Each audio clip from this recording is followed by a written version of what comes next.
He's like, hey, have you ever been on reality TV? If the pandemic didn't happen, I don't know how long my wife and I would have been stuck there. So I don't treat, I don't diagnose. Form's all bad. You're gonna just screw up your joints. Hear that like Liver King is having like a lot of health issues right now. Like, yeah, I've got this protein powder. You know, so and so recommended it, but it just tastes so terrible.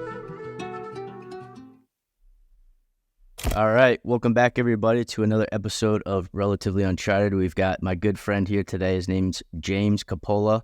Welcome on, James. Hello, thank you for having me. Good to see you again. Absolutely. It's kind of been a minute. What? It's been a minute since we. Oh yeah, what, like 6-7 years? Yeah, too long. Yeah. We kind of chit chat a little bit over the pandemic, kind of keeping a pulse on what we were doing, but then obviously life, everyone has their own trajectories and all that, and I've been following yours and enjoying what you've been doing, so definitely wanted to reconnect and get you on here.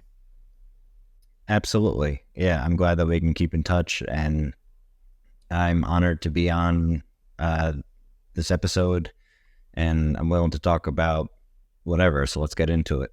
Anything and everything. Yeah.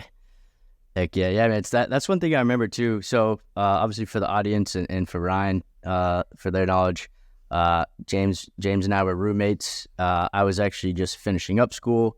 I think you had finished school not that long before, and we're kind of starting your career. You got a new job in the city and all that. So we just found each other looking for roommates, and it was about 2 years, right? It was a good 2 years. Yeah. Yeah. Hardly any arguments. Yeah. Roommates tend to get brutal, but yeah, since we parted ways, I went out to Brooklyn. I think you moved in with your now wife. Mm-hmm. You guys were in Astoria for a bit. I don't know if that was the first stop. Yep, we were in Astoria. Lived there for about 5 or 6 years. You guys started doing your own thing. One of the neat things that I'd been following along is you two kind of started your own fitness business, and we'll definitely get into that. It's kind of the meat and potatoes, but yeah, so we already said it, you and I were roommates for a bit, and the point I guess I was trying to bring up is, like, it's been 6 or 7 years, we already said, and then we reconnect, and it's kind of like bros, just chilling out. It's very easy to get along and chit chat. And the other thing too, so we kind of said before, like, you and Ryan have a few similarities. So Ryan's big into Survivor and reality TV. Sweet. And one of the funny things I remember about the time that we were roommates is you did this show.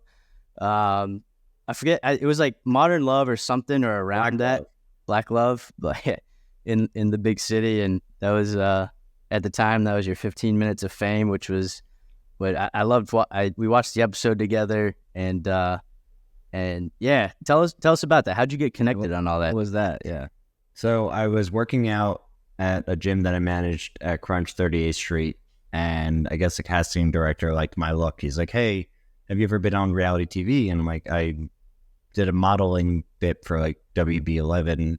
That's about it. And he's like, would you like to be on a dating show? He didn't really say the name. I'm like, you mean like a competition like dating show? He's like, no, like a reality 5 entrepreneurial like woman just trying to find love and make it in the world. I'm like, oh yeah, sure, let's do it. And I didn't really know what to expect going into it. I remember I got a little drunk the night before, and I woke up and they're like, hey, you got to be at this brunch spot in Brooklyn in like 45 minutes. I'm like, oh my God, because we lived in Weehawken, New Jersey. So I just threw on clothes.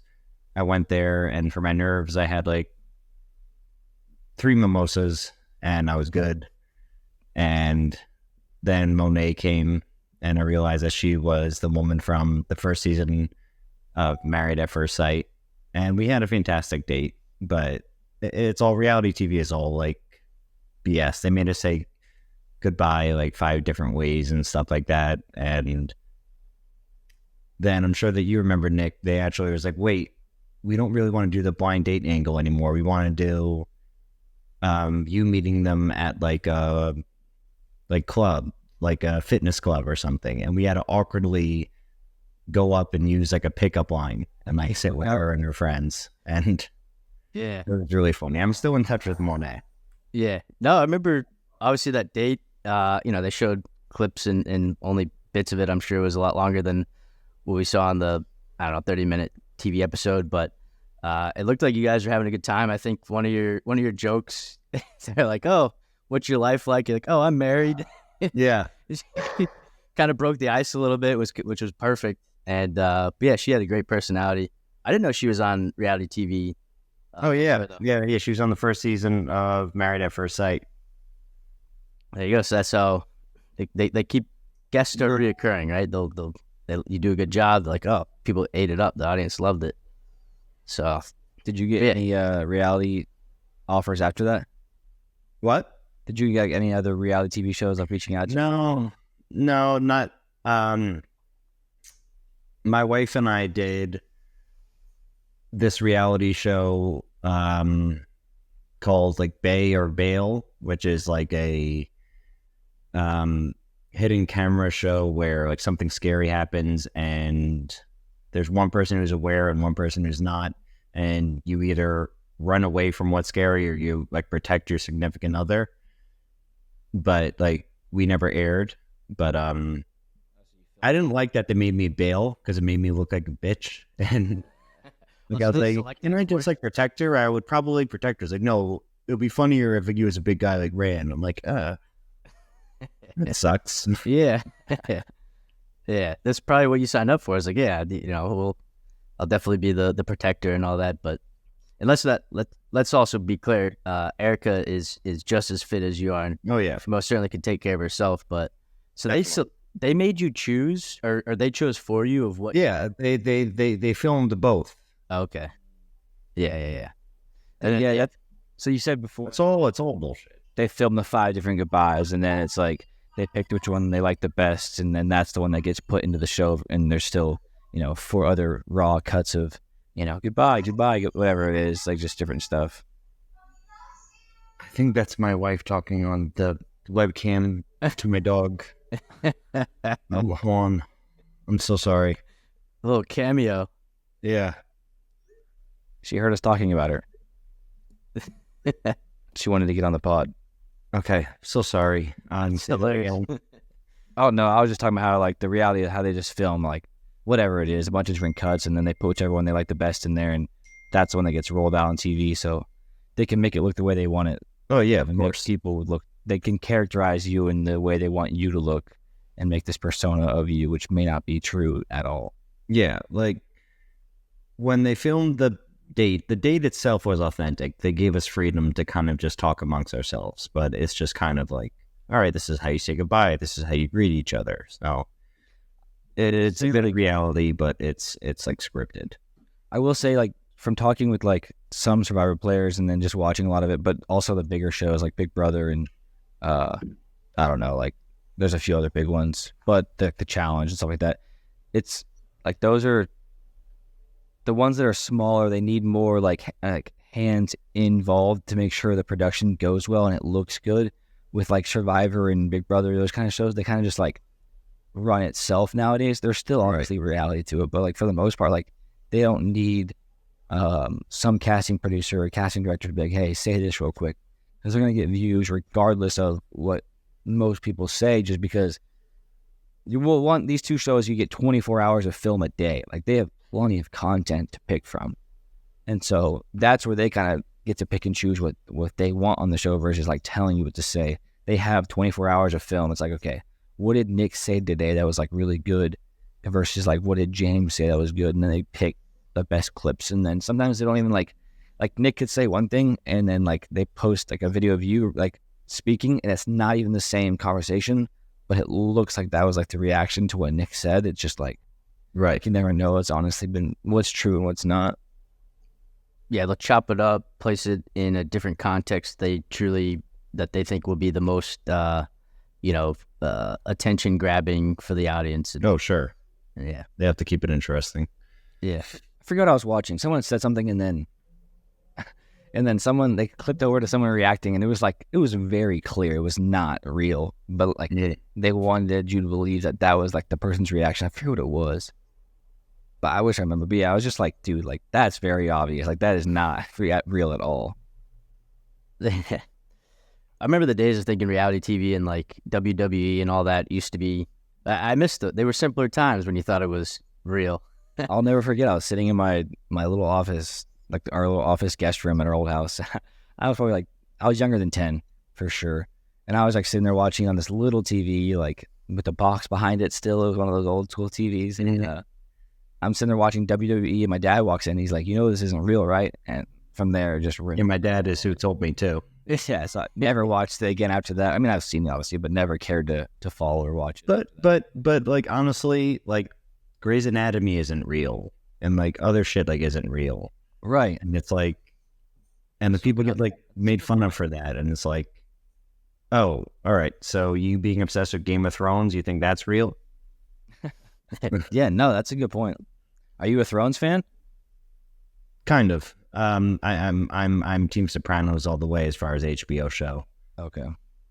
Yeah, I mean that kind of started it all. Well, Oh yeah. was around, but right, that was the first like tune in every single week to see what was going to happen. And it's the real first like anti-hero as well. Yeah, Yeah. You're kind of rooting for the criminals to For a horrible person. yeah. Win. Yeah. Yeah. So I watched that for the first time maybe 2 years ago. Kind of finally got into it during the pandemic and just kind of binged through it. It's crazy. So we talked about, you and I were in Weehawken, which is where Junior ran his sanitation project. So like that was just kind of blew my mind. I was like, wow, it's like right here. This is where that story is set. So but anyway, so the other thing too that you guys have in common that I wanted to, I mean, I enjoy sports and exercise and all that too, but Ryan also studied exercise science. Oh, cool.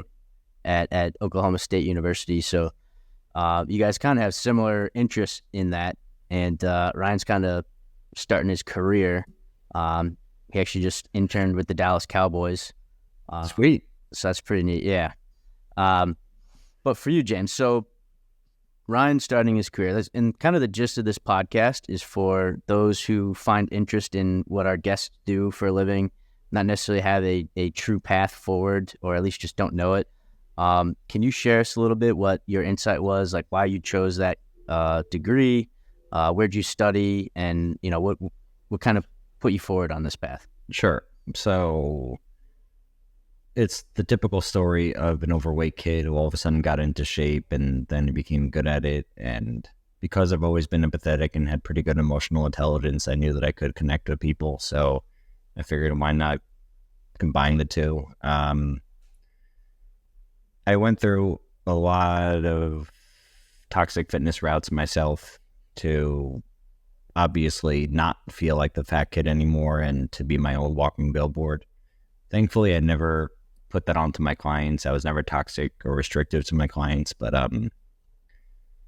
I knew that this is what I wanted because I knew that I was good at it. And I would have lunch with my phys ed coaches, just like picking their brains and stuff like that. And originally... This is high school? Sorry, I didn't ask there, but okay, so you're... Yeah. I started getting into shape like 14, 15. Okay. With wrestling, football, and track and field. So it was only inevitable, especially with wrestling. Yeah. And I think that I started having pretty severe body dysmorphia around like 16, 17. I was never lean enough. I was appearing to be overly confident taking off my shirt when I could at any point, but it was only for validation. Well, this was also around, when Jersey Shore was... Bringing up reality TV is around when Jersey Shore was hit, so it was like, you had to imitate, right? And my best friend at the time, when we graduated high school, he was going to Manhattan College, and I realized that Manhattan College did have an exercise science degree, and it was actually pretty good there. So I went there, not having any idea what I wanted to do. Like maybe I wanted to be a physical therapist. Maybe I wanted to be an athletic trainer. I didn't know that I was going to be a fitness coach or like full-time personal trainer or anything yet. I just knew that I wanted something in this field. And I interned 3 years with a brilliant physical therapist. I was a physical therapy tech, along with just a great program at Manhattan College. I got certified like the day after I graduated through ACSM, and then I just started working at a local gym in my hometown, which sucked. I loved my clients in that gym, but it's the management sucked. It was just a rich person who owned a Gold's. It wasn't a gym owner. You know what I mean? Yeah.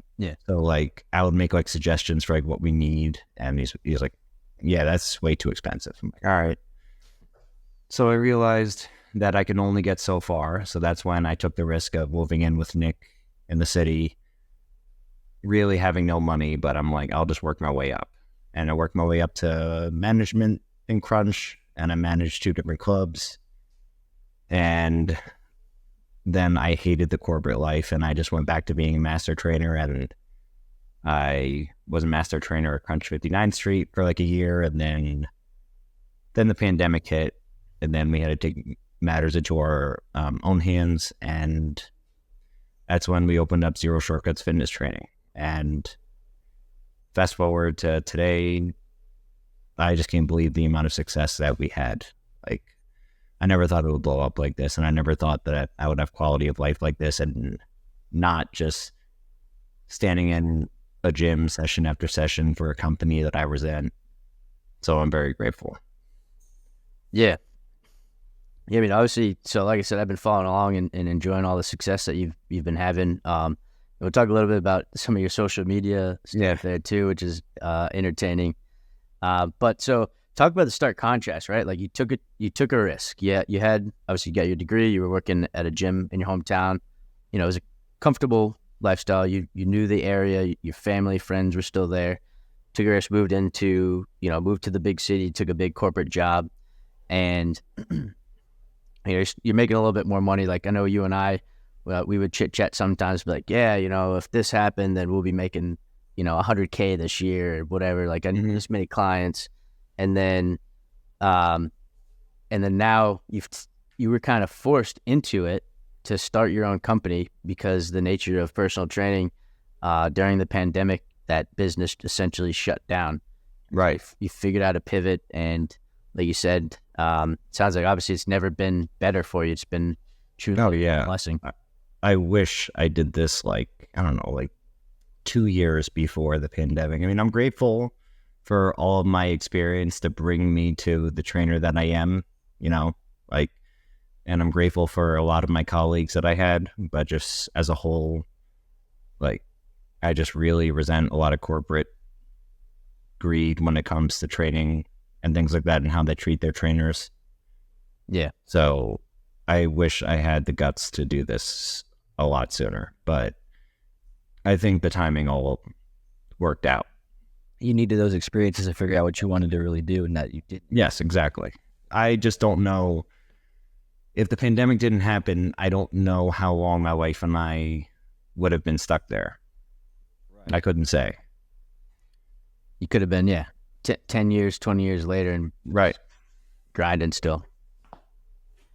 That's the thing too, is like, I mean, obviously everyone wants to be their own boss. They don't like taking orders, especially when the orders don't seem right. And and you see it with, I mean, for myself, I've felt it. And hey, Mr. Manager, I want this responsibility, and I want this pay, and I want all that. And they're like, well, what can you do? What have you done to earn that? And it's kind of like, well, the point being is I haven't gotten those reps. I haven't fallen on my face. I haven't handled the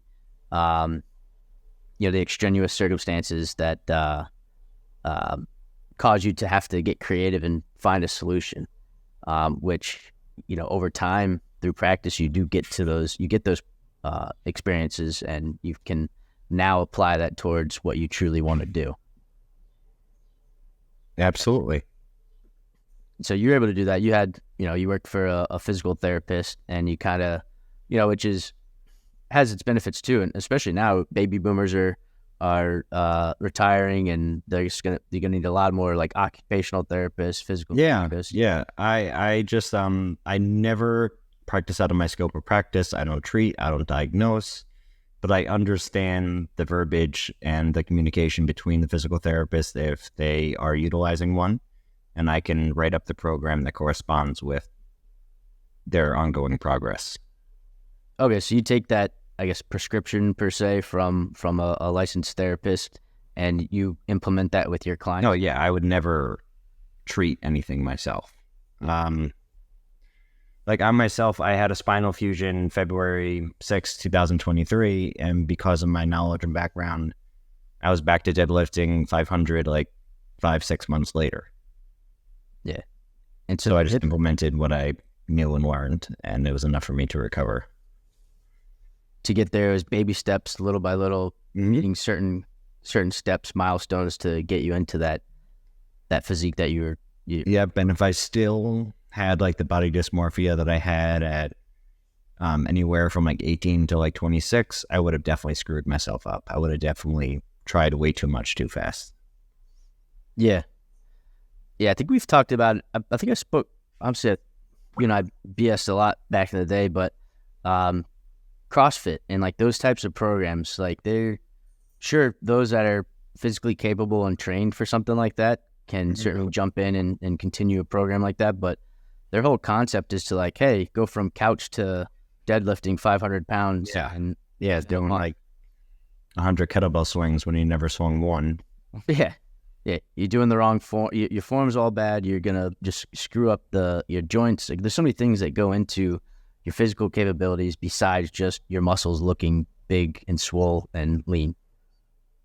Well, there's just so many people who truly believe that you don't have a good workout unless you're in pain or unless you're painting on the ground. It's the biggest, dumbest misconception. Yep.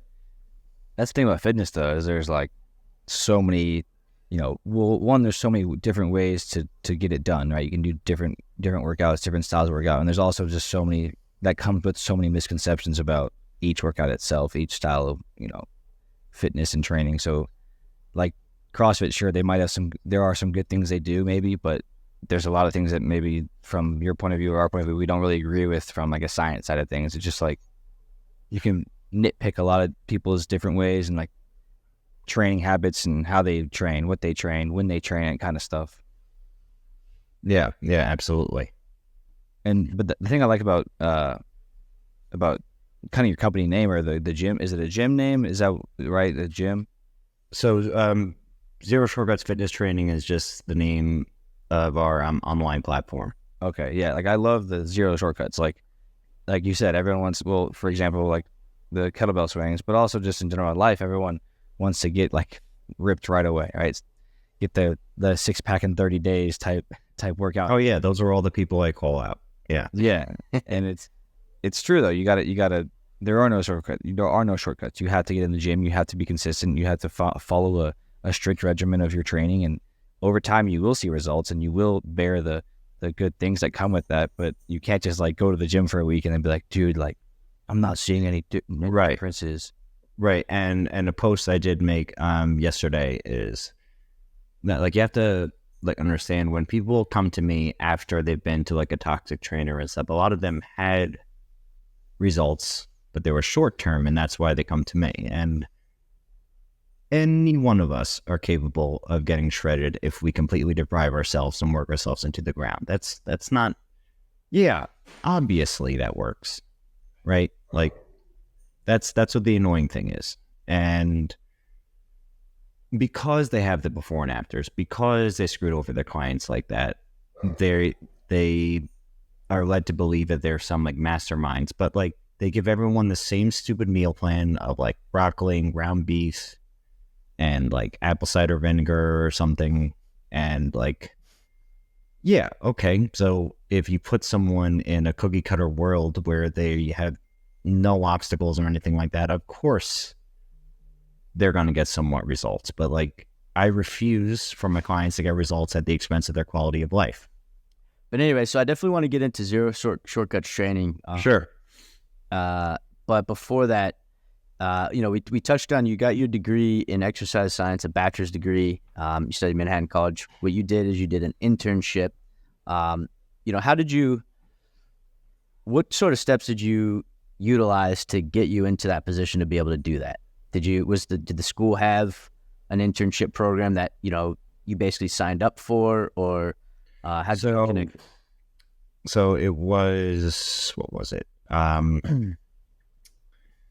It was my actual exercise physiology class my senior year, and a major part of credits is working alongside a athletic trainer, a physical therapist, like someone like that. And basically they tell you this from like your freshman year, and then you kind of finish by like your junior, like beginning of like senior year, right?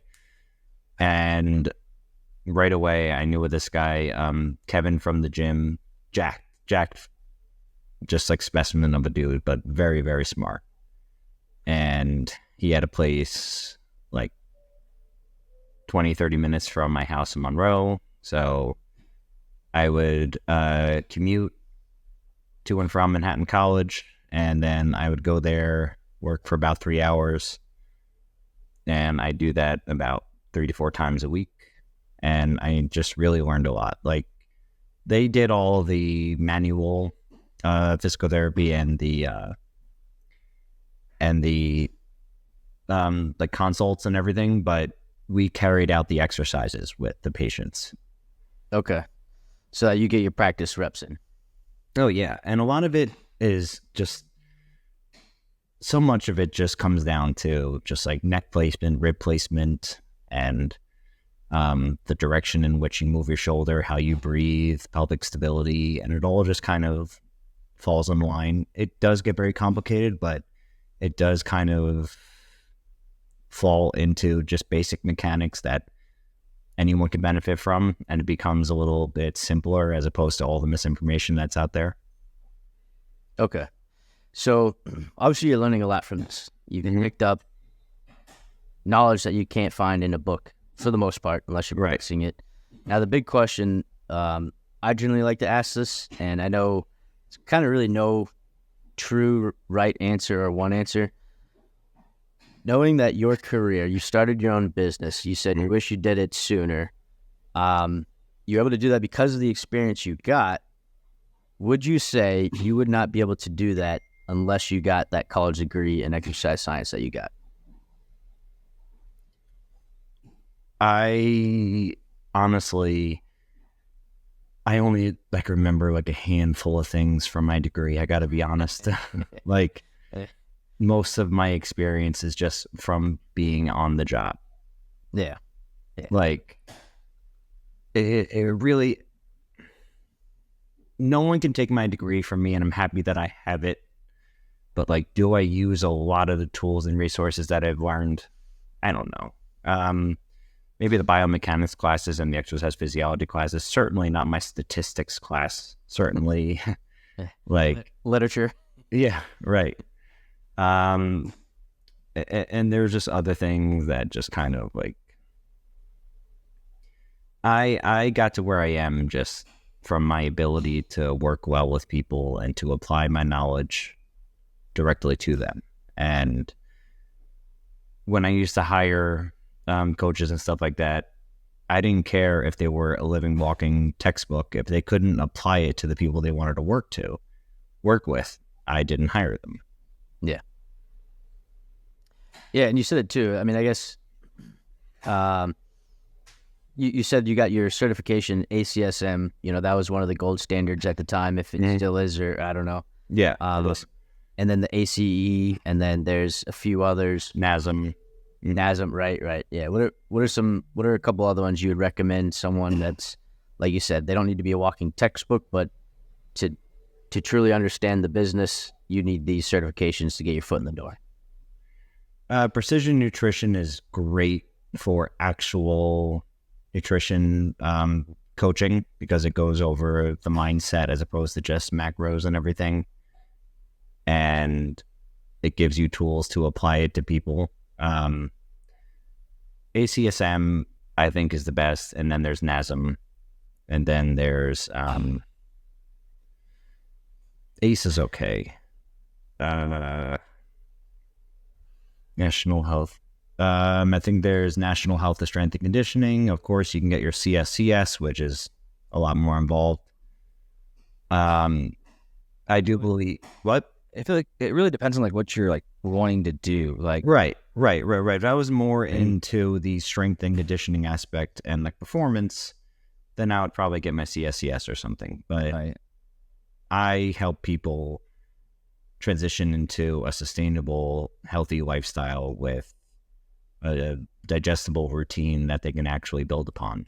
And I didn't need to do all that. I didn't need my corrective exercise specialist. I didn't need anything. I do have an RKC kettlebell certification, a TRX certification, which I utilize.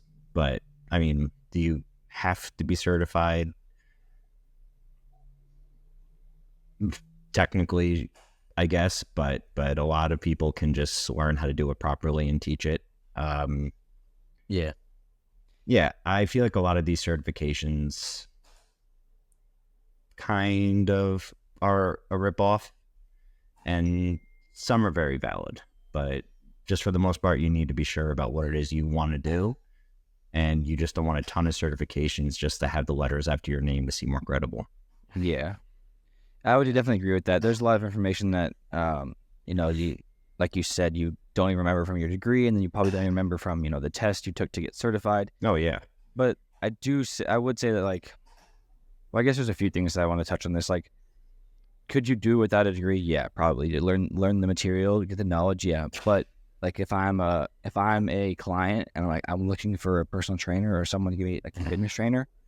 Well, if Nick is like really knowledgeable but doesn't have a degree, and then James or has no certifications, and then James just is knowledgeable and is certified, this is from like a comfort level, and like Sure. I'm gonna Absolutely. yeah. And then there is things that you pick up and you learn, and that like there's little nuances that you understand of like, okay, here's like a proper regiment training of whatever it is that you learn from these courses that you have to sit for and take the test for, versus just like me doing YouTube research and different internet research platforms to learn my knowledge. This is like an accredited, pretty backed information you can get from these different certifications. Yeah, definitely. I will say though, the reason why I try not to pay too much attention to the credentials and stuff like that is because of the cesspool of horrible fitness influencers and instructors who, some are doctors, some have every certification under the sun, and they do a horrible job applying it. And it's just like, I don't care what's after your name. I don't care if you're a doctor. If you say not to have fruit because of the sugar, you're an idiot. Yeah.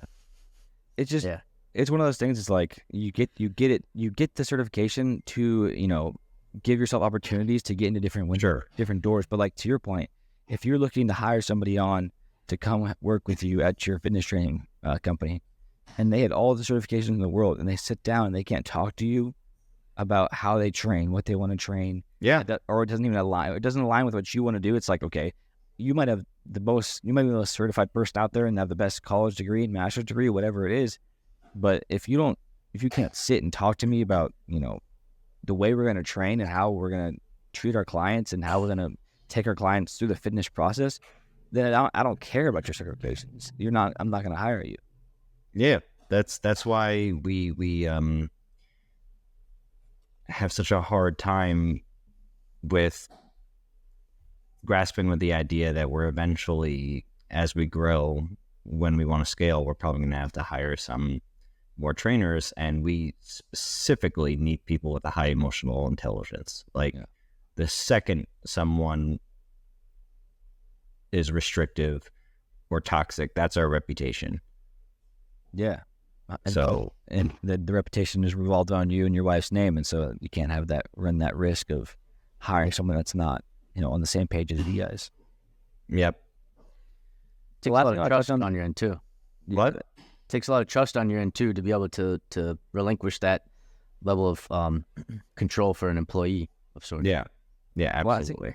Last thing I want to touch on the certifications, and you kind of mentioned this, like these influencers and famous people, whatever you want to call them, but people in general, these are virtually paid for licenses or certifications. Like, I'm not knocking it by any means. It's great stuff. They are backed. They're certified. Like they're real. They are real certifications. But when you pay, you can pay for any study course, like to get the tools and knowledge before you take the test. So I could study for 3-6 months, and then when I sit for it, I can, if I'm a good test taker, I could freaking write it down really easy. But what Sure.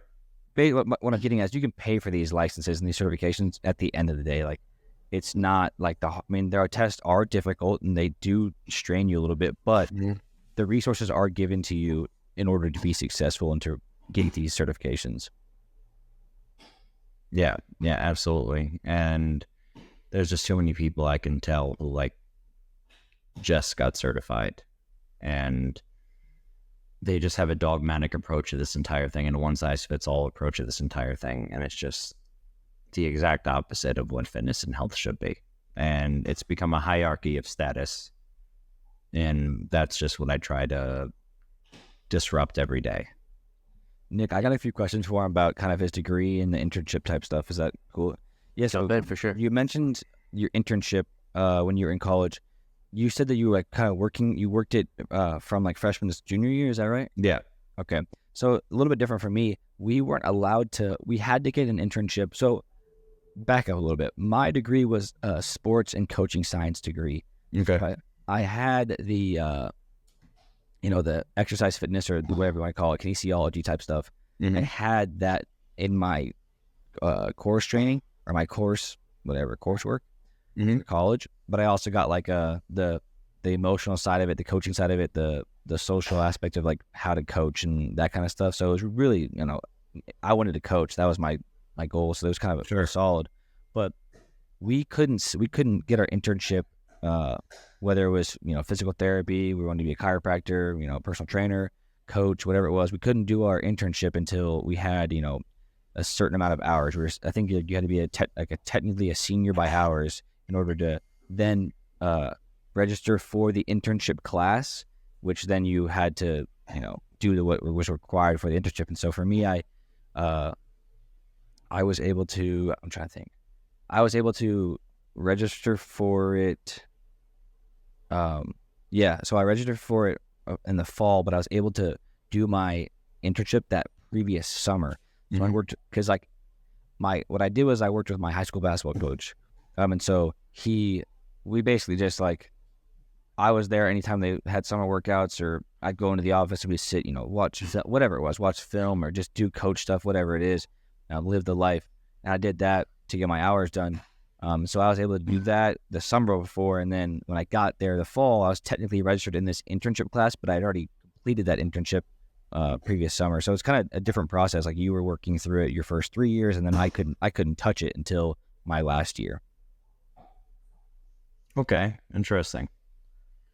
I think this goes with understanding the program that you're signing up for, right? So like at Manhattan College, this program maybe was geared towards knowing that maybe a lot of these trainers are going to work for a big box gym in the city because there's millions of people here. So, and there's thousands of gyms. So it's like, hey, get this out first. They're going to need to train there, and so they can get hired by insert, Equinox, Crunch, right, whatever. And then versus OSU, maybe a different style of education. It's like, hey, slow and steady, get it at the end because we know that you're getting out of here. There's not that many options for you to get certain types of internships. But I guess the point being is like, if you're going to go to Harvard and study exercise, I guess you wouldn't do that. Go to a certain school, study exercise science, go to this school and study this, and then go to that school. You're going to be, your career paths are going to be very different for the most part. Sure. So like, yeah, I guess that goes in study and understanding what you're signing up for, which again, it's kind of predatory that colleges do this. It's like, yeah, just sign up for our school and you'll be set for whatever you want to do. The world is your oyster. Right. I know that happened to me. Like I just went to a big university and signed up for, health and fitness, and then realizing and I wanted to do the same thing. I wanted to be a trainer. I just really enjoyed it for myself. And then realizing if I didn't get into this program, Then I had to wait another year. I'm already behind the class, my peers because who did get in the program. And then my next option is be like a physical ed teacher at a middle school, which not to knock that, but that is not what I paid tens of thousands of dollars for to go and do. Yeah, absolutely. And it's funny you say that because originally I thought that maybe that's what I wanted was to be a phys ed teacher, and I applied for Cortland and I didn't get in. And it's just funny to think if I did get in, how different my life would be. Yeah. And it sounded like I was knocking it, but it's definitely not a knock. It's like what you truly want. That's finding your passion of what you want to do. Oh yeah. If you like being in that nucleus of your town and getting to know the families there, like certainly like my wrestling coach, my baseball coach is like, they were arguably my best friends my 4 years of high school. Sure. That's just who I talked to every day. So like, and that was, and I respect them so much. It was like a rewarding, hopefully for them, it was a rewarding path for themselves. I know I certainly gained from it by having, role models like that. Yeah, absolutely. Yeah. Sorry, I jumped in, Ryan. I didn't know if you had another question on that. But No, I was just wanted to touch on kind of like how there are different paths, and like we said earlier, like not no two path is the same. Like for me, had I end up being, doing what James does, mine would have started later because I couldn't start my internship until I wouldn't have known that I wanted to do that until I was a senior, right? I really loved physical therapy, or I loved being a personal trainer. I wouldn't have been able to, I guess, experience the hands-on work that he got to do through his first 3 years. I had to, I mean, you could probably find a job at a gym and, get involved some way, but when it came to like applying those credits towards the school, you couldn't wait. So I guess that's kind of misleading. But point being is just, I wasn't able to, or I didn't get my hands on until later on. And that was kind of the thing that was I look back and I was like, dang, that could have been cool. Because I had a lot of my classmates, so a lot of the people that I got my degree, it was a very small college that I was in that was under my degree. So like the people it was a brand new degree. It was called Sports and Coaching Science. When I registered for it in 2019, and the director of the program left the university like, I want to say like the year the spring so I had registered for it, fall of 2019, and then spring of, I don't know, whatever. He left the spring. Basically, I was there for a semester or 2 semesters with him, and the director of the program left, and so he had like, I don't know, 60 some odd kids that were in this program that was no longer offered to freshmen to enroll in, and the college had to figure out what to do with us, because we were kind of like in like this like limbo weird phase. Like we were registered for this coursework under Sports and Coaching Science, but it's no longer an offered degree at Oklahoma State. Right. It made an exercise science degree, but it wasn't exactly the same. And so point being is you got to know all these 60 kids really well because we took the same exact classes together all the time. And so for us, there was a lot of kids that were doing physical therapy, and there's a lot of kids that were doing chiropractic work. Got it. Or that was their goal, and that was the degree, that was their bachelor's degree they were going to use to get into their master's. And so I was like, I look back and I'm like, dang, like that's like, I mean, I have interest in that kind of stuff. Like that is, I think both are very cool, but I didn't ever know to pursue it or how to pursue it properly.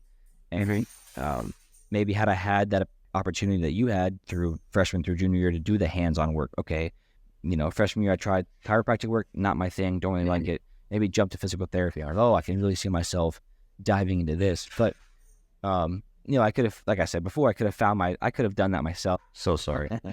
Mochi, she's back. I could have done it myself outside of school, but I just didn't. And so I do think when Nick said earlier, like he asked you if you felt like you needed college to be where you are, maybe you didn't need it to be the knowledge you have and the certifications you have and everything you have that makes you credible for the job. But I think you needed the process you went through to understand, okay, this is what I want to do. Yeah, absolutely. I mean, I just wanted to have just baseline of education under me so that I felt comfortable and confident with what I wanted to pursue. And again, like I said, now that I have the education, I'm very grateful. But is there some things I probably wasted money and time on? Sure. But again, all my experiences led me to where I am. Yeah, absolutely. So we talked about the fake influencers, or not fake influencers, but the predatory practices, and all that, and that's what you try to, you try to flip that script and say, hey, listen, you don't have to. This doesn't mean being healthy following these people, and like you said, it's a cesspool. We've talking about the letters at the end of your name that show your credibility. Like health and fitness has this different sort of advantage where if you look physically fit, that's just as good as saying, I'm this person with ACSM, ACE, NASM, and all that. So like someone who wants to get in shape says, oh, I want that trainer because they look like The Rock. Yeah. And then come to find out maybe The Rock's lifestyle isn't truly enjoyable. Like he's stuck in this structure of trying to look good. And your clients, what you tout for your clients is body positivity, love the body that you're in, and train just to be happy because you can, not because you have to look good in that bathing suit, that bikini for the summer body. Yeah. And it's just amazing the amount of people who are like, if you have a dad bod or whatever, then I'm so sorry. Stop. Can we get a cameo? Can she come? Yeah. Can we say hi?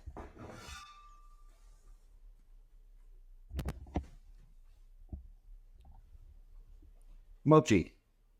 Mochi. There she is. Yeah, that's the attention she wanted. What's up, girl? Yeah. Relax. Sit. You're okay. I'm almost done. Don't worry. She's a beautiful dog, man. Yeah. A nice mix right there. Yeah, it's mutt. Yeah. So the amount of people I call out who are like, there's no reason why you shouldn't have a six pack and this and that. We all have the same 24 hours in a day. And like, you sound so fucking stupid. You sound so stupid. And even the trainers who get fat on purpose and then like lose the weight, like, I did it. It's not hard. I'm like, you have all the tools and resources, you fucking idiot. Yeah. Like, it's so tone deaf. It's so love me, love me, love me, love me. I worked hard for this. Love me. Stop giving that fat person attention. I have the muscles. And it's like, you're making the fitness industry sound bad. Yeah. You're really ruining it for the functional people. For the people who understand that you didn't come out of the womb with a six pack. You started somewhere too. Yeah. Like the lack of empathy is staggering. And there's no gray area. There's no nuance. If I say it's okay to have candy, it's okay to have pizza, I might as well say it's okay to funnel sugar every morning. Yeah. Like, God forbid I don't have an organic apple. Yeah, well, that's kind of crazy. As they talk about, I've seen, obviously, do they have those credentials at the end of their name? These people that say, avoid high fructose, fruits because of just the amount of sugar that you're intaking. Yeah, but it's like, show me one person that got fat off of fruit. What? They could eat 1,000 apples a day, maybe, and calories in, calories out, I guess. That would be impressive within itself. But yeah, there's just so many people who are so self-righteous, and they just love to hear themselves talk. And I love when people think that I'm promoting obesity because I'm standing up to them, and I tell people to eat what they want because they're adults, and no one should tell someone else how to eat. It just comes down to proper education and balance. There's a line between actual fitness and bodybuilding, and some people don't understand that line. Oh, yeah. Those two worlds are like, those are two different worlds, I guess is the best way to put it. That's of course you're dealing with there. Yeah. One is a competition, and any bodybuilder who is stage ready will be the first one to tell you that they're not healthy. 100%. Yeah. And that's what it comes down to. I'm glad you said healthy. That's what the goal I get for fitness is. Like whether you look like you're jacked and have the six pack or you have the dad bod, we don't care. We want you to be healthy. We want you to be in good shape, in good health, not just from the physical appearance, from like everything inside is properly, you don't have to follow this crazy strict diet to be healthy. There are other ways to be healthy and have good health, like good heart health, good bone health, like all that stuff is doable, not just in these crazy strict, like you said, diets that people will start putting onto their clients and whatnot. Yeah. And it's just social media is making it harder than ever because there's so much misinformation. There's so many people trying to make a buck. There's so many people shitting on people who are actively showing up for themselves in the gym, and they just so happen to be obese and not have a body that is quote unquote like Instagrammable, I guess. So they get torn apart, and it's like, stop promoting obesity. It's like they're literally working out. Yep. They're trying to better themselves. Maybe not better themselves, but trying to feel comfortable. Yeah. And be healthy, like you said. Yeah. So I stand over those people all the time because that's like making fun of a poor person at like a job fair or something. Yeah, they're literally putting themselves in positions to get better, and then you make them feel, bad about the situation they're in, and that just drives them away from being to ever. Like, if you make fun of a poor person for being at a job fair, they're never gonna go to a job fair again. Oh yeah, yeah. And also, what I try to tell people: no matter what body composition you get to, someone is going to talk shit. Yep. If you get too jacked, then you're on steroids. If you get too thin, you're like disgusting and like emaciated. If you're a little soft, then you're skinny fat. It's like it just, so you're always going to get hate. So the best thing to do is just take care of you. Yeah, that's well worded. I get fat shamed on a daily basis, very aggressively. And back when I lived two separate lives and I was either extremely clean and then binge eating and binge drinking, I knew myself that I wasn't living the healthy lifestyle that I should. So I took a lot of offense to it because I thought that they were right. Now that I've been extremely consistent for like 2.5 years straight, I know exactly what I'm doing and what my worth is. And like anything someone says, I'm like, okay, cool. That literally changes nothing in my life. Yeah. You know what it reminds me of is those, I guess those haters on there. They're just the high school bullies that Oh yeah, grew up and have nothing better to do. It's like, well, like they don't realize that the second you outwardly either shame someone else or shame me or whatever, you're showing me that you're like unhappy. You're showing me that you're not all there mentally, and I already won. Like I'm not gonna bow down to what you're saying. I'm not gonna like crumble in fear. Like you're a weak person. they're projecting their own insecurities Oh yeah, onto others. no secure person would ever do that to someone. Yeah. And like you said it too, is like, those that are more fit than you, who understand fitness, will shit on someone for trying to get fit. Like it's join me, let's get fit together. Like this is our journey, not, doesn't have to be yours versus mine. It's together. Like if you are happy with yourself, healthy, why do you have to shit on someone? Why do you have to bring them down? There's no reason. Because they can't stand that other people who they think haven't worked for anything because their body is different is getting praise when they used to get all the praise. They want it to be back to what it used to be, like just a hierarchy. Yeah. But like they don't like realize that like when an obese person documents their journey and stuff like that and they're showing up, they truly are inspiring other obese people to do the same thing. Yeah. And if you've read the headlines, America is getting more and more obese by the day. So it's like, why not allow those to do something about it? Oh, of course. Right. And they don't realize like the fucking idiots who say like they need to know the truth. They need to know the brutal truth. It's like, you don't think they have a mirror. You don't think that they buy double XL like clothes. They know the truth, you moron. And it's like, that doesn't help anyone. Because it helped you, yeah. You look like you're really healthy now. Yeah. I was shamed into losing weight. I had eating disorders for like 8 years. Yeah. Yeah, I remember we us talking about it back in the day, Yeah. for sure. And obviously, yeah, I mean, like you said, past 2.5 years, you've figured it out, and you're happy with yourself. And Oh yeah, I've never been more consistent than just letting myself be. At any moment, I can turn on myself and be like, you know what, you let yourself go. You need to go back to like where you were, and I can feel the progress I make. But throughout my career, I've been up and down, up and down. This is the linear progression I've been waiting for like my entire like career of just getting leaner and stronger. Like the fact that I have visible abs at 240, I'm very grateful, and I never thought that that'd be possible.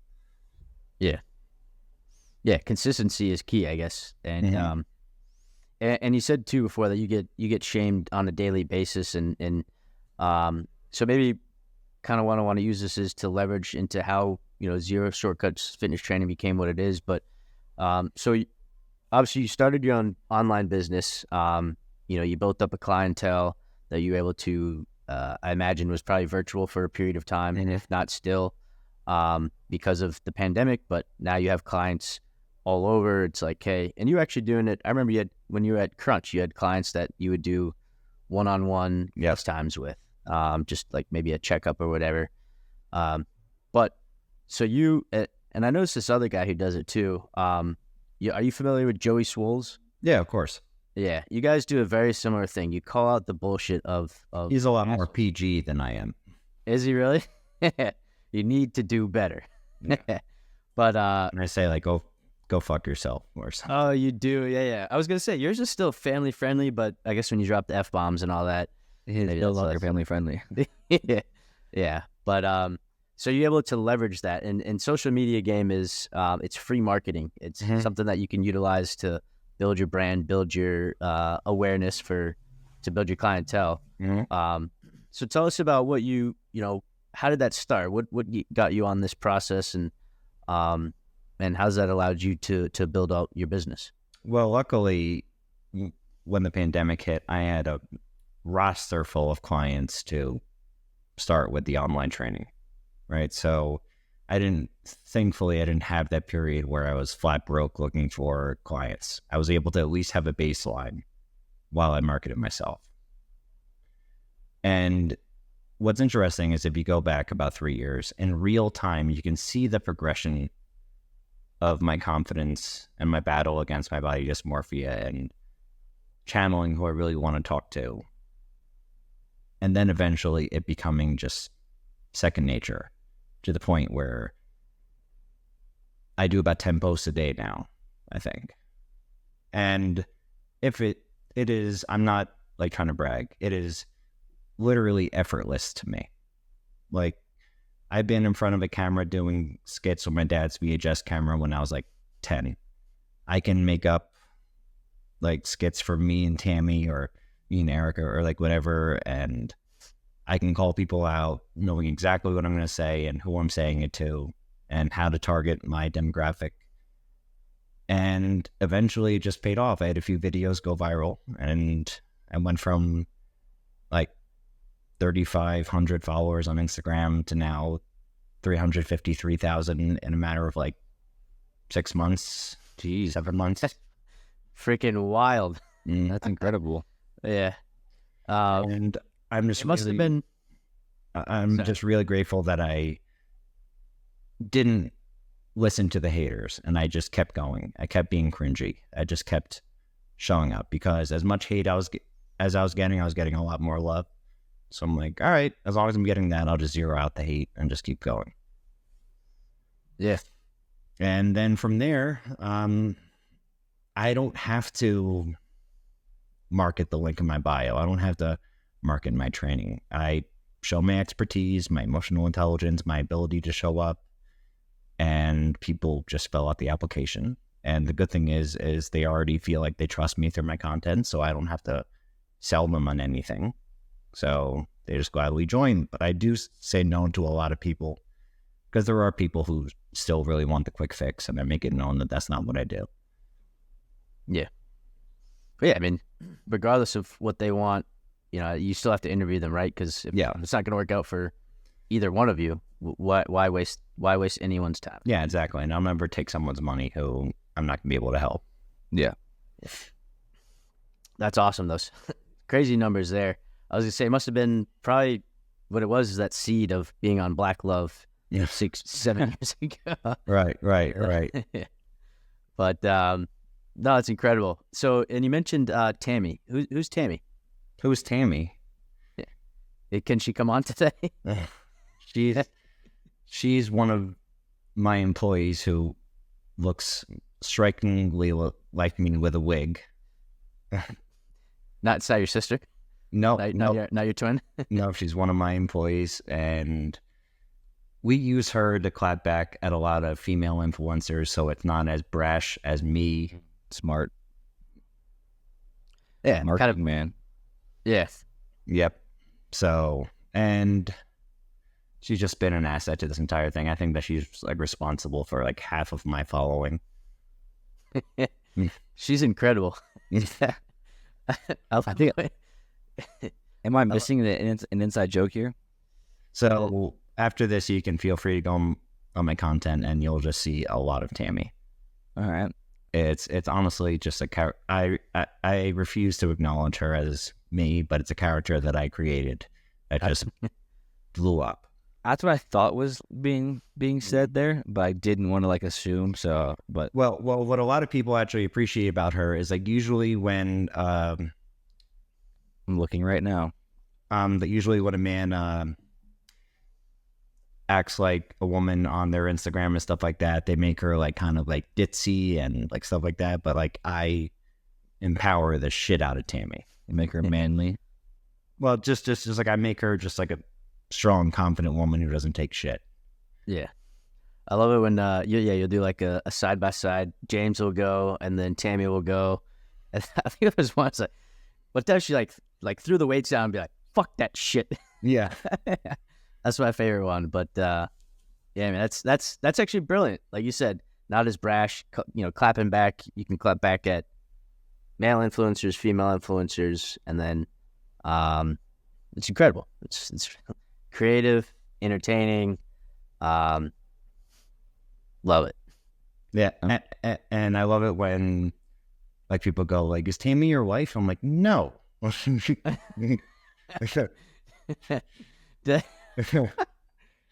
like you ever seen Galaxy Quest? Yeah. You know how I don't know what the species is, but they think Tim Allen's Right. they're all real people. It's like wait, this was a lie. Right. Man. So yeah, and like you said, you utilize yourself, and then Erica has her own very empowering page, and so you guys are able to team up, take hit every angle, do all the important stuff, talk about what all the right things, the body positivity, and then also you clap back. And so one of the things I wanted to ask you talked about the hate. It's like, and you said zero it out. So is that kind of basically just it? Is you have so much more love that you're able to It just like there's nothing like someone says that my training is a scam. Well, it's not. So it's just like that's like saying my hair is blue. Like I'm not going to get offended, right? It's just like you don't understand what I do. You don't see the value. I don't care if you think that my training is expensive, or like someone says like I'm not fit. I'm like, well, I am. I don't care that you don't think that I am. Like it's just like this is what happens when you're insecure with yourself. It means nothing. Yeah. Right. Like, and no one with actual credibility or like a large following has ever trolled me or anything. And when people do attempt to make videos about me, it always blows up in their face. Like either I or Tammy responds, and like it's so much better than theirs. Yeah. Tammy can bring it. Mm. I found Tammy. That's why I'm smiling so big. Yeah. Well, in our last segment, we'll throw up your socials and share it. Obviously, you don't need our clout to boost yours, but we love to share that with our audience. So Yeah, absolutely. and they'll follow Tammy and all that. But what was I going to say? It was oh yeah. So and you talked about it was what do you say about past 6 or 7 months or something that it kind of really started to explode. Yeah. The And, the hate. Go ahead. well, what's funny is like for a while, I was like exclusively blowing up on TikTok. I think on TikTok I had like 205,000, and Instagram was giving me nothing. So What? I had just like with just like no engagement, no anything, no videos going viral. Yeah. And I just had one video of me just completely dismissing the stigma about weights making women bulky, and it blew up. And then I just like looked at my phone and it's like 10,000, 20,000, 30,000, 40,000. And then at that point it was like almost like 50,000 a month. And then I just found my groove, and then I just completely put TikTok to the side, and now it's mainly just Instagram. I don't have it in me to make a YouTube and stuff. Yeah. Yeah. Well, I mean, obviously we want to build ours up, and so, kind of selfishly trying to pick your brain and see what to use to our advantage as Just well. But know who you're talking to. If you're talking to everyone, you're talking to no one. Yeah. that point. I think it's very evident who my audience is and what I'm trying to solve. It's fighting toxic diet and fitness culture, and just people who feel like they're less than due to their bodies and everything. And once you know who it is who you're talking to, how is your unique voice going to solve their problem? And once you do that, can you keep it consistent and build upon it without caring about the hate and trolls? Yeah. Because if I let them determine what I was going to post, then I'd be extremely inconsistent. And this is not for my peers. This is specifically for my demographic. Anyone else, I don't care. Yeah, you start second guessing. Should I post this? Should I not? Should I say this? Should I say it differently? It impacts your consistency, changes it up. Finding that audience is what? Sorry. Yeah, I was just gonna say, yeah, finding that the right audience, people that you need to be speaking to, that are listening to you, is the first step, and it honestly is the hardest part, or can be the hardest part. Yeah. But if you keep showing up and they can like depend on you, that's key. Like one of the best compliments I have is my morning routine. Is I wake up, I do my like morning hygiene and stuff, and I have my coffee, and then I just go to your page and I just watch you while I have breakfast, and it makes my day. I'm like, that's very sweet. Yeah, that means a lot. There's a lot of people who just tell me, like, I get over 500 DMs a day. A lot of hate, but a lot of people telling me how much I'm changing their life just from my content. And those go way further than those people that are airing out their own problems in your DM box versus someone that's showing the love that they appreciate what you're doing and that's helped them or impacted them in a way. Yeah, but I just tell those people, the dickheads, like, okay, have a great day, pumpkin. And they get so mad. Did you call me pumpkin? Yeah, so when people are like, don't call me pumpkin. Now they sound even more dumb. Yeah, I'm not round, I'm in shape. But so on that, so you get 500 DMs a day, a lot of hate. Did that grow when the following started growing? And yeah, did it take some adapting to just like, filter that in and then move on? Like, there are people who send me novels and I just can't read it. Like, there's so many. Like there's only so much I can do. If it's a short, like to the point question that I can answer, then I answer to the best of my ability. Yeah. But like, I can't read the novels. I don't bother once I realize that it is actually hate. But there's just a lot of appreciation. It's awesome, man. It is incredible. Like you said, you have the messages from those that truly value you and say positive things, like that just outweighs everything else, which is obviously you find a groove in that, which is great. Yeah, absolutely. I've got two more questions maybe on this subject, just for you and your clientele, and maybe if we can, this may be trade secrets and things that you say for your paying customers, but No problem.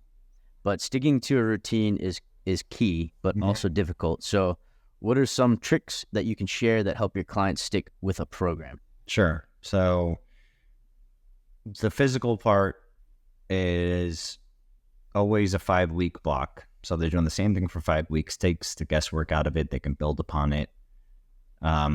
They send me footage from the workouts for form corrections. We stay on top of it to the point where I'm able to advance it with either modalities, intensity, reps, sets, load, etc.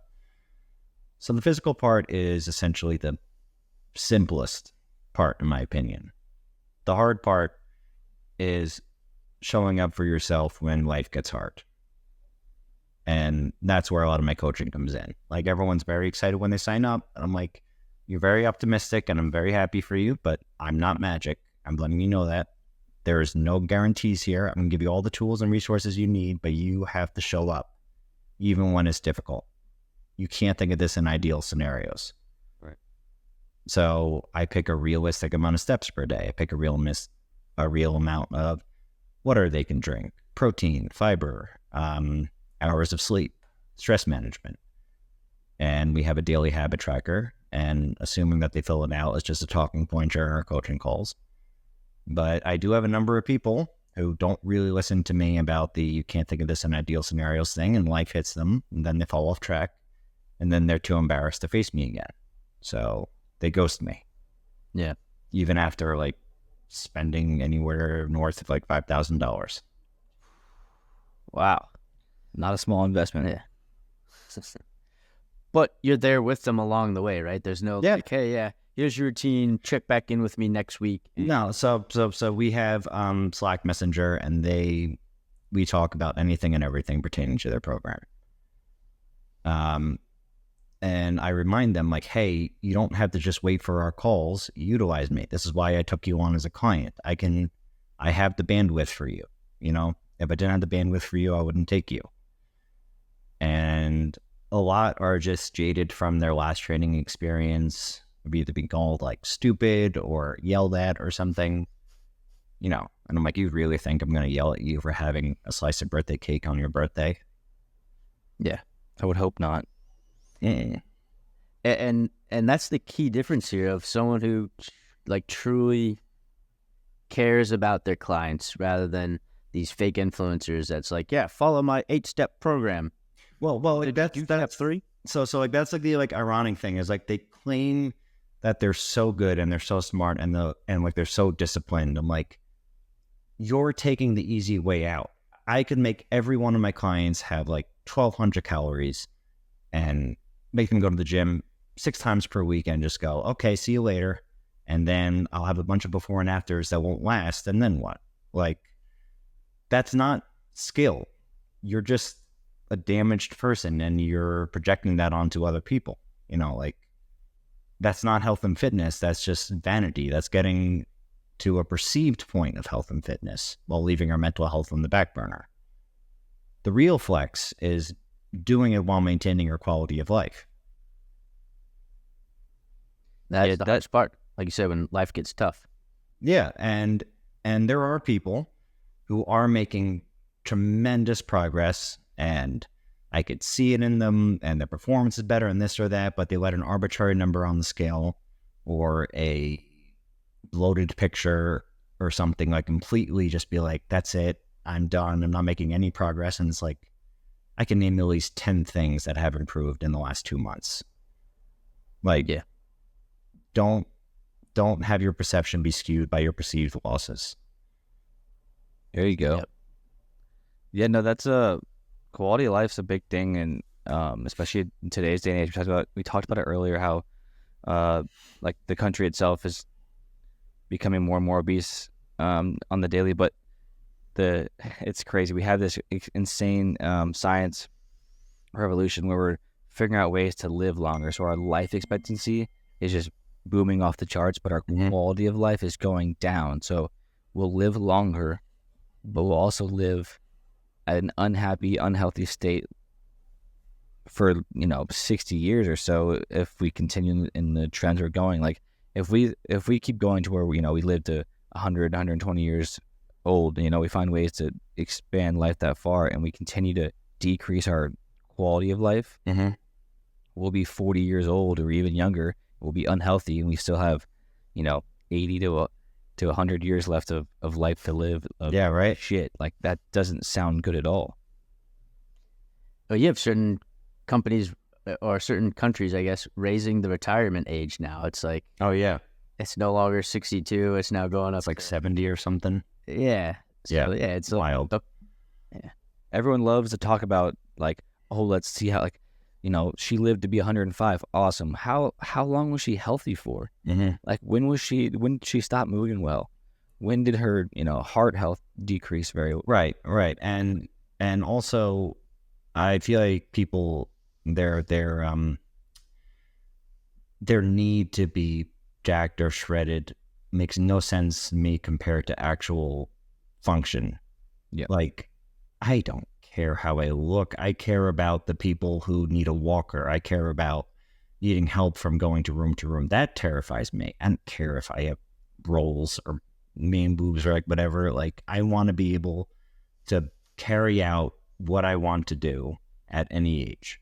I think about my grandpa, our grandpa Nick Pop. I mean, I think about him going to sit down, and he gets to a certain point, and then he just plops down. He falls down. Right. And then he's unable sometimes. I mean, he wasn't terrible about this, but some people are unable to get up. It's like the simple function of sitting down and then standing up. If I'm unable to do that at some point, I would do anything in the world. I don't care how good I look to be able just to sit up or stand up and sit down. Like, I don't care if I have a six pack or I have abs or I have ripped arms. Like, I want to be able to move for a long periods of time for the rest of my life. I don't want to be hurting after, playing a little game of pickleball, like for 30 minutes. Like that doesn't sound fun to me. I want to be able to feel good after that. Yep. Longevity is the name of the game. You want to be able to do it. I mean, we talk about, I'd like to live 100 years, but the last 50, I don't want to be miserable. Yeah. I want it to always be somewhat pleasant and healthy. Yeah. I mean, realistically, yeah, you're going to hit a phase where like it's going to get tough, and not everyone can sustain 80 years of functioning and like healthy life. But if you can go the distance of 65, 70, and 75 even, there's plenty of people that are at that age that are perfectly functioning, high health, doing really well. Well, it's because they have habits and they have a fitness training that they do, or something that they do every day. It's a consistent thing they do. Whether if it's all they do is play pickleball, cool. They're playing it every day, and they're staying in shape. If all they do is lift light weights, just to keep that function and that mobility there, perfect. We don't need a grown, a 70-year-old, no matter if it's a male or female, to be bench pressing 200 pounds. We don't need that. Right. Just there should be no day where you're completely sedentary. Yeah, and a lot of these, retired, we call it, aged people, they sit in that recliner or in that couch or wherever it might be, and they don't do anything, like you said, all day long. And I saw it firsthand with my grandpa, and it looking back, I was too young to think oh, like, let me help him. But like, it's sad to think about. Like, I'm not gonna say he wasted it. I'm not gonna put that on his life, but he didn't have 10 or 15 years of potential functioning mobility. I remember Nick when I want to say Alexis and Davis were just born, or 2 or so I don't even know if I was around yet. He was ripping black diamonds with my dad, skiing, like high functioning. Yeah, he's playing golf every day too.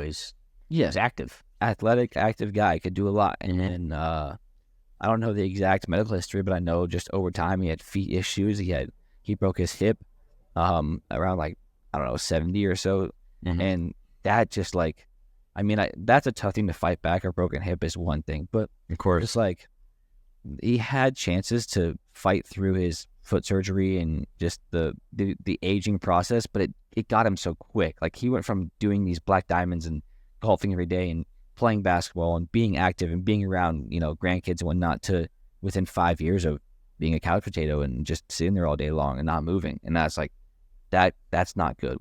We can't have that.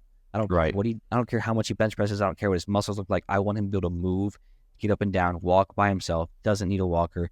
Doesn't need to sit in a chair in the shower just to bathe himself. Like we need to be able to like function on our own for as long as we can. Yeah. Could you imagine these fake not fake influencers, I don't know, these predatory influencers being in the retirement home, being, I'm the strongest 75-year-old here in the retirement home. Yep. But bow down to me, losers. Yep. Yep. Exactly. You're going to get these dudes, they're going to be ripped. They're going to have these big old biceps and some nice looking pecs, and they're not going to be able to walk, because they're not properly, and I'm not going to say all of them. There probably is a handful of them that are doing the proper fitness within their own world. They're not coaching it properly. Well, did you hear that, like Liver King is having like a lot of health issues right now? Yes. I didn't, but I'm not surprised. Yeah. That's like that's one of those things. It's only a matter of time when your bad habits catch up to you. Even if it's perceived health, like, oh, well, he has a six-pack, he has this and that. It's like, that doesn't mean anything. If you're injecting over $15,000 worth of performance enhancement drugs every month, like, I could do that. The dude's ripped, don't get me wrong, but like you can look at him and be like, he's not healthy. Like you can, I know, totally and tell. That's my point that I always try to bring. Like, there's people who I'm like pretty close with on social media who don't look the part, but they are fit. I can say objectively they are fit. The stuff they carry out, like they can run like an 8-minute mile, they can deadlift 2 times their body weight and stuff, and they just don't care about the body fat aspect. And the amount of people in the comment section like, fat is not fit and stuff like that. I'm like, they are fit. I was like, so I guess you're gonna say that Liver King is fit? Like it just, it makes no sense. There's no, like, I know what people are trying to say, but it's so much more nuanced and complex. It comes down to your ability to carry out certain objectives that challenge you and things like that. And if you do it consistently and you build upon it, it would not make a difference if they were 30 pounds less or not. It would not. Like, the only reason I would get a lot more cut is just because people demanded it. It has nothing to do with, I work out every day. Every day. I am very, very consistent. I just don't give a shit about my body composition. And if I were to be 10% less body fat, nothing would change. Not at all. You got a happy life where you're at right now. It's and very successful. My body improving over time is just a byproduct of my consistent efforts. And that is way more manageable for me. Yep. And that's the key. I mean, are there certain positive messages that you give to your clients on that's like, that we haven't touched on yet? I know we've probably covered mostly everything, but there's like idiots who think that I'm anti-thin or anti-six-pack and stuff, and I'm not at all. If someone wants to achieve that as a physical goal, by all means, do it, but don't do it because you think that it's going to give you value. Just do it because you just believe in yourself and this is a goal that you want, and you're a well-rounded individual who just wants to have this body composition, which is fine. And there's some people who are putting all their self-worth and their mental health into whether or not they can be shredded or not. And then when they get there, as long as they condition themselves to see a fat person, even if they're 10% body fat, they'll still see a fat person. And they'll still be trolls and stuff. So you might as well just chase health, strength, performance, quality of life. And when you're consistent, then your body will kind of just fall into place, or it should. But if you're constantly looking at the scale, looking at your love handles, looking at this, then it's like watching paint dry. Why is it still there? That's a great way to put it. Like if you do the right things, if you're doing the strength training, the fitness training, you're eating right, you're getting a little bit healthier, you're staying consistent with that, your body will catch up to you. Oh yeah. If you're starting off like, I need to get my biceps to look bigger, my six pack to come out right away, and you're doing these things that you can't consistently do over time, you can't withhold that training process, you're not helping yourself at all. Oh yeah, absolutely. It's a losing battle, and there's just so many people trying to get to a certain level of perceived health at the expense of their health, and it's just all because of social media and just unrealistic standards.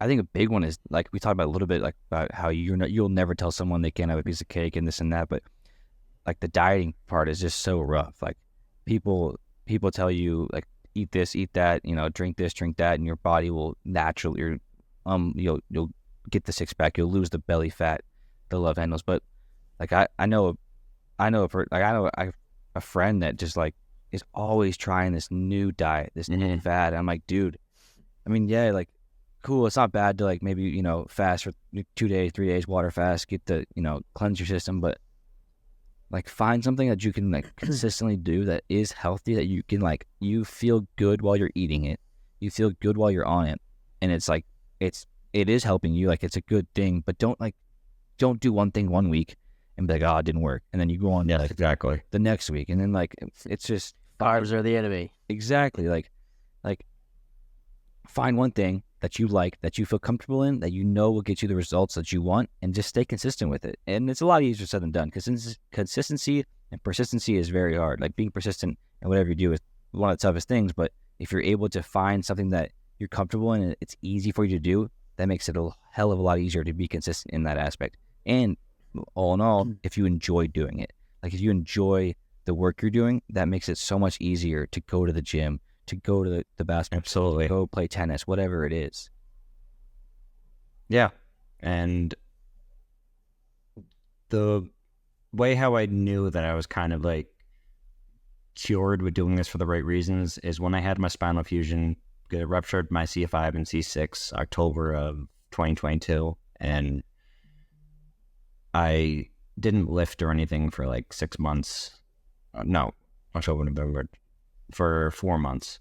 So I lost like 30 pounds of muscle, and I was like pretty flabby, but I was consistent to what I could do, which was swimming and band work and stuff like that. And I got my steps in. So my body didn't look great, but I remember coming in front of the camera with my body being proud of myself. And old me never would have done that. I would have stayed in like a zip up or something like that until I built my body back up. And when I look back and I realized that I was proud of myself, and I realized how much different I looked, I realized, oh wow, so I really did fix my body dysmorphia, and I'm doing this for the right reasons. And if you're able to kind of give yourself grace, knowing that you're going through something, knowing that this is a process, and you look at your wins before your perceived flaws, then it becomes so much more rewarding and inviting to keep showing up. But if I just looked at myself with disgust, and I just maybe starved myself or like whatever, or I pushed myself past my boundaries of my recovery, then I would just be suffering. Yeah.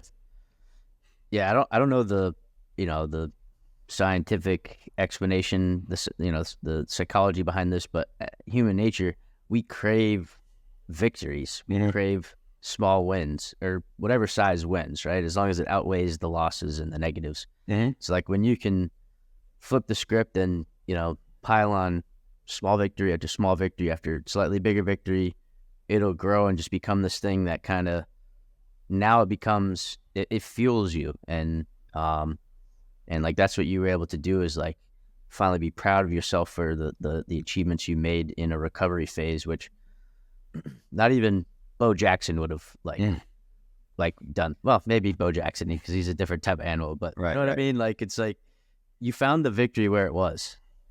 So that's what humans, that's just our human nature, is we need those things. Absolutely.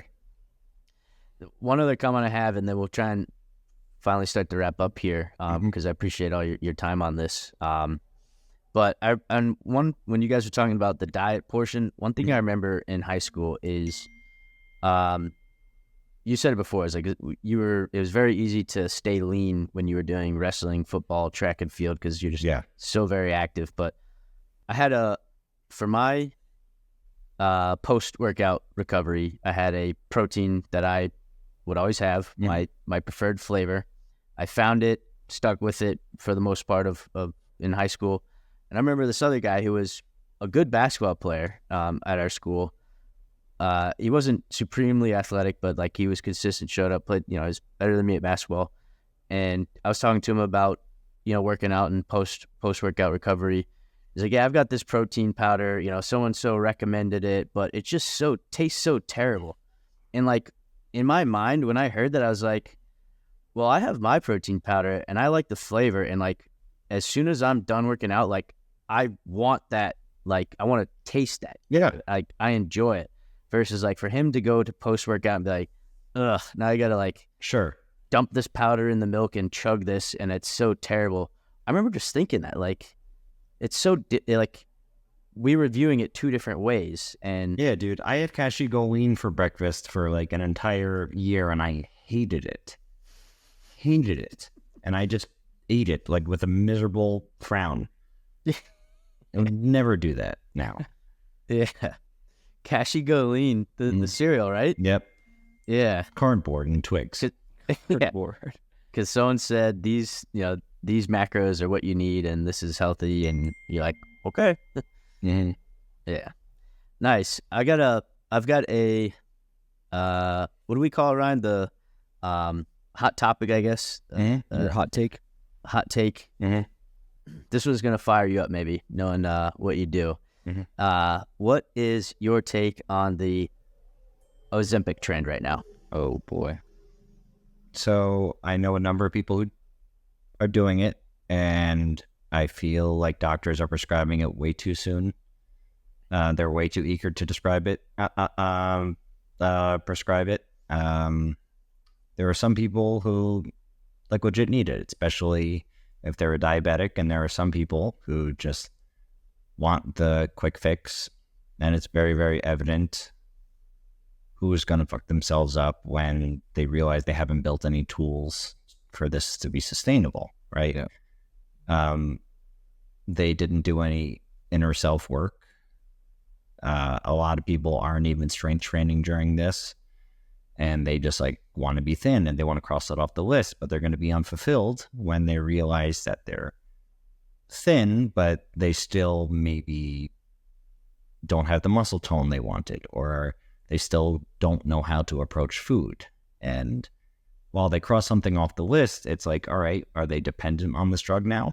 So it's one thing for it to be a stepping stone. It's another thing for it to be their quick fix. Yep. Yeah.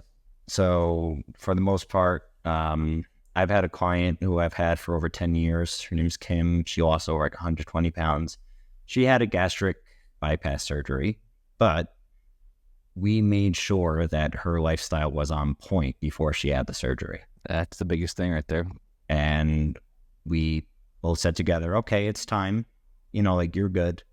I think that you'll be more than okay after this. And she's keeping it off. There you go. Yeah. That's what you want to see. Mm-hmm.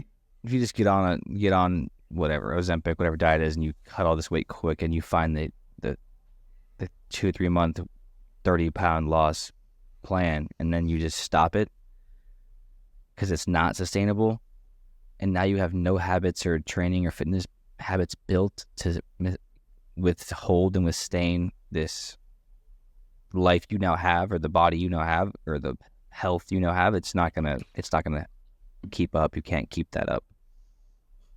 There's no such thing as a free lunch. Somehow, somewhere, you're going to get screwed. It'll always come back to get you. Mm-hmm. Yeah. If there was a simple solution like that really stayed off and they were in optimal health, I'd be out of a job, of course. Yeah. Also, it would be the most expensive thing in the world. Yeah. That person would be a trillionaire. Yeah. Who invented it. Right. Yeah. Yeah. Nice. Yeah. I mean, I echo those same thoughts. I mean, I've had conversations with people um in my life that I cross paths with, and they've said it, and I'm not going to judge them for anything. I don't know I don't know the conversation they're having with their doctors or the people that are experts to provide Right. information on that. But I also see the people on Instagram that do it for the wrong reasons. So, just like anything, I guess, like you said, there's no such thing as a free lunch. You can always take something that's beneficial for one demographic and they'll abuse it for their own purposes. Yep. Yeah. All right, let's get into the final round here. Sure. Ryan always comes up with a question tailored to our guest and usually what we talk about, but I'm gonna let him take it away from here. Mm-hmm. Yeah, one thing real quick I wanted to add to the like how being fit is more about being happy with yourself type of stuff and finding that routine, whatever it is. One thing I do like is training for a sport. If you can train for a sport or like some sort of competition, doesn't have to be a sport, any sort of like competition, or you're training for something, you have this goal in mind, right? Playing a basketball, tennis, football, whatever it is. Right. We're going to make a Spartan race or something. Exactly. That's a great way to like really easy way because if it's a sport, you probably enjoy it. And then if it's the Spartan race, you're setting a goal for yourself. So it's a good way to, keep that mental health high and happy and being comfortable in yourself while getting to that point of fitness and maintaining that fitness also. So just wanted to throw that little tidbit out there. But my fun little question, I honestly had no idea what I was going to ask. I was going to ask you like what kind of like if you prefer like a push pull workout or like a back and buys, but I was like, nah, that's boring.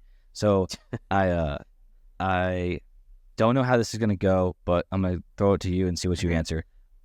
What you have to pick one. You can't pick any, just one. If you had to pick one character from The Sopranos as your all-time favorite, this might be like an obvious answer for you, but who would you pick? That's exactly who you think it's going to be.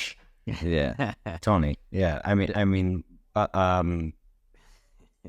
no. My next car is going to be a white Cadillac Escalade because of that. That sounds nice. Yeah. Yeah. I mean, I figured like he's the staple. He's what makes he's the face of the show. So I figured it might be a little boring, but I didn't know if we get like a random side character that you just love. Well, like Furio or something. Yeah. Yeah. Who's the worst character, I guess? Who's the worst character in your opinion of all Sopranos? Well, it's either Tony's mom or Ralph.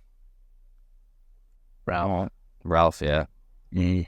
I guess I've seen it. I don't remember much of it. Like I've watched it in college, just like in and out of a room, and so I couldn't tell you too much about about it all. But yeah, that was my fun question. Mm-hmm. That was a good one. I enjoyed it. I was thinking too. I was like, it's right. Tony is the obvious answer. I wanted to come up with something of my own. He influenced like so much of like what I like. He's the reason I like cigars. He's the reason I want an Escalade. Yeah. Are you eyeing an Escalade right now, or are you just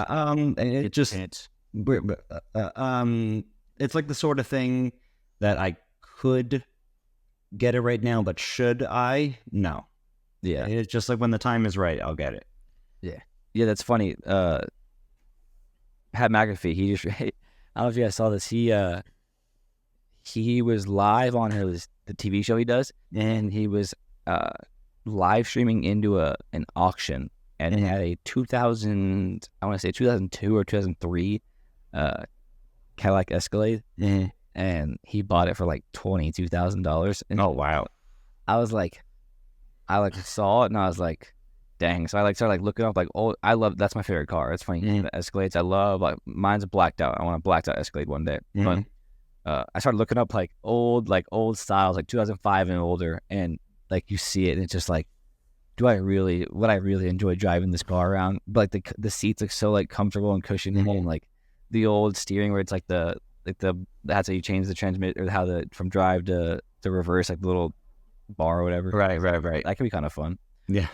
But the Soprano question, like for me, like, Nick, this is where I thought of it, is like, if I asked you, like, who's your favorite character in Game of Thrones, like I guess the common one would be like Jon Snow, right? Like the staple of the franchise. But like for me, I wouldn't go anywhere near Jon Snow. Like, I'd pick someone totally different. That's why I was like, maybe he has that random Tyrion type. Tyrion, yeah. Yeah, Exactly. that was the second one I was thinking too, though. So I think we're all on the same page here. It's like Yeah. you know you try to come up, and then do you want the villain? You know, do you go with like See, Cersei or Jamie? Like you know, but yeah, like I said, that was a good question. I liked it. I enjoyed it. All right, we've got we'll do a fire round here. The same questions that we ask every guest every episode. So we want to know your answers here. Rattle them off. What is your favorite book, either fiction or nonfiction? Your favorite song and your favorite movie. Okay. Favorite book is A Subtle Art of Not Giving a Fuck. on brand. Favorite song is My Way, Frank Sinatra. My favorite movie's so hard. Yeah.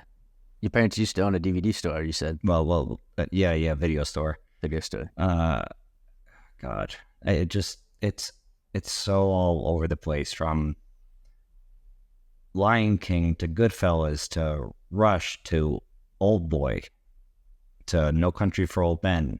I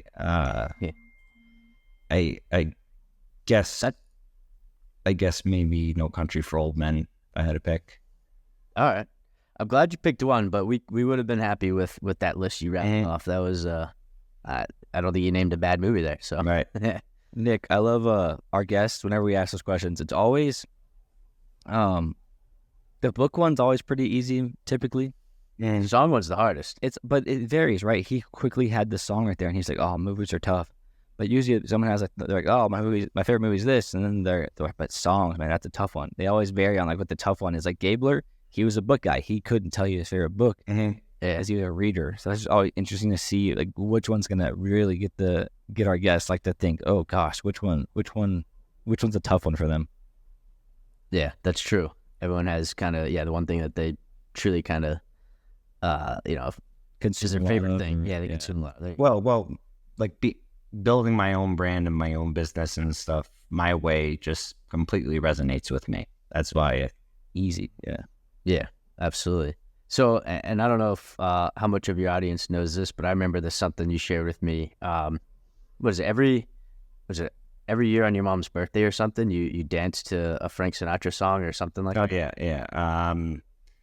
The Way You Look Tonight. The Way You Look Tonight. That's on. Is that on her birthday every year? Yeah. You're a legend, man. That's awesome. All right, man. So last question for you is, what are your social handles? Where can people find you at? Sure. Instagram is James_Cappola, Cappola. My website is zeroshortcutstraining.com. And my TikTok is J_Cappola_fit coach. Awesome, man. We'll link those in our show notes. And, like I said, your platform is already huge. So if we could funnel any towards you, hopefully we can. We'll do our best. Thank you. I appreciate it, guys. And thank you for having me on. This was great. And I'll be honest, my pre-workout has already searched through me and left. So, so I didn't time this right. That's why I kept rubbing my eyes. Oh man, he's getting itchy. Yeah, my bad, man. But that's all right. It's fine. Yeah, just rip another one. Yeah. We appreciate you taking the time, though. Definitely had a blast and loved hearing your story, and we know our audience will like it too. Yeah, man. It was nice meeting you. Yeah, absolutely. Same here, guys. All right, man. Have a good day. All right. See. How's Mochi doing? She's good. She's just gets restless when Erica's not here. What kind of dog is it? She is part pit bull, part German Shepherd, part Chinese Shar-Pei, part English Bulldog. She's a lot of stuff. She's got a bark on her for sure. I could tell. Yeah. You said she gets restless when Erica's not around. Is Mochi Erica's dog? No. It's when like neither. If both of us aren't in her vicinity, she's like why am I not having constant attention right now? Yeah. Oh, that's what they need, is the attention. Yeah. Yeah. I love it when they bark and it's like, all right, give me attention, and then they're just like, yeah, I'm done with you now. Yeah, right.